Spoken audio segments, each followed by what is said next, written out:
کوئی ستاروں کی پوجا کر رہا تھا، کوئی چاند کی پوجا کر رہا تھا، کوئی سورج کی پوجا کر رہا تھا، کوئی آگ کی پوجا کر رہا تھا، کوئی رات کی پوجا کر رہا تھا، کوئی دن کی پوجا کر رہا تھا۔ جب محبوب تشریف لائے تو محبوب علیہ السلام نے فرمایا بھی چاند بھی جھوٹا خدا ہے، اور یہ سورج بھی جھوٹا خدا ہے، یہ ستارے بھی جھوٹے خدا ہیں، یہ لیل و نہار بھی جھوٹے خدا ہیں۔ سچا خدا وحدہ لا شریک ہے، وہ خدا ہے جس کا کوئی شریک ہی نہیں ہے۔ حدیث قدسی سماعت فرمائیں، حضور علیہ السلام نے ارشاد فرمایا کہ رب فرماتا ہے کنتو کنزن مخفین، رب فرماتا ہے کہ میں ایک مخفی خزانہ تھا، چھپا ہوا خزانہ تھا۔ میں نے چاہا کہ میں اپنے آپ کو عیاں کروں، میں اپنے آپ کو اجاگر کروں، میں اپنے آپ کو دکھاؤں، میں اپنے آپ کو اپنی پہچان کرواؤں، تو رب العالمین نے فرمایا فَأَحْيَيْتُ، میں نے پسند کیا کہ مجھے کوئی پہچانے، مجھے بھی کوئی جانے، تو پھر میں نے اپنی پہچان کس سے کروائی؟ رب العالمین نے فرمایا وَخَلَقْتُ مُحَمَّدًا، تو پھر میں نے اپنے محبوب محمد مصطفیٰ کو پیدا فرما دیا، اپنے محبوب محمد مصطفیٰ کو پیدا فرما دیا۔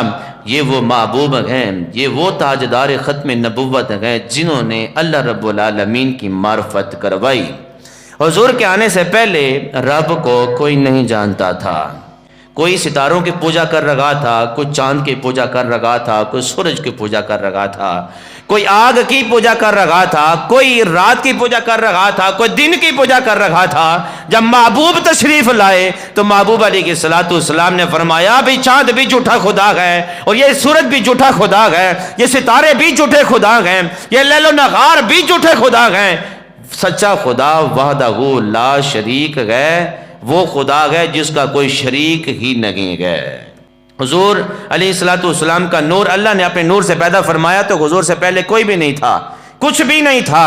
اگر ہم اور انبیاء کی بات کریں تو ان کے آنے سے پہلے سب کچھ موجود تھا۔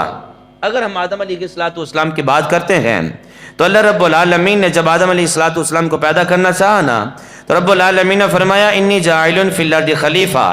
اب بتائیں کہ یہ خطاب کس سے ہو رہا تھا، یہ گفتگو کس سے ہو رہی تھی؟ کوئی تھا، اس سے رب نے خطاب فرمایا انی جاعل فی الارض خلیفہ، میں زمین کے اندر اپنا نائب مقرر کرنے جا رہا ہوں، اپنا خلیفہ بنانے کے لیے جا رہا ہوں۔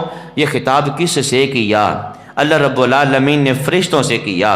پتہ چلا کہ آدم علیہ السلام کی پیدائش سے پہلے، آدم علیہ السلام کے دنیا پہ آنے سے پہلے حضرت جبرائیل بھی موجود تھے، حضرت اسرافیل بھی موجود تھے، حضرت میکائیل بھی موجود تھے، حضرت اسرافیل بھی موجود تھے۔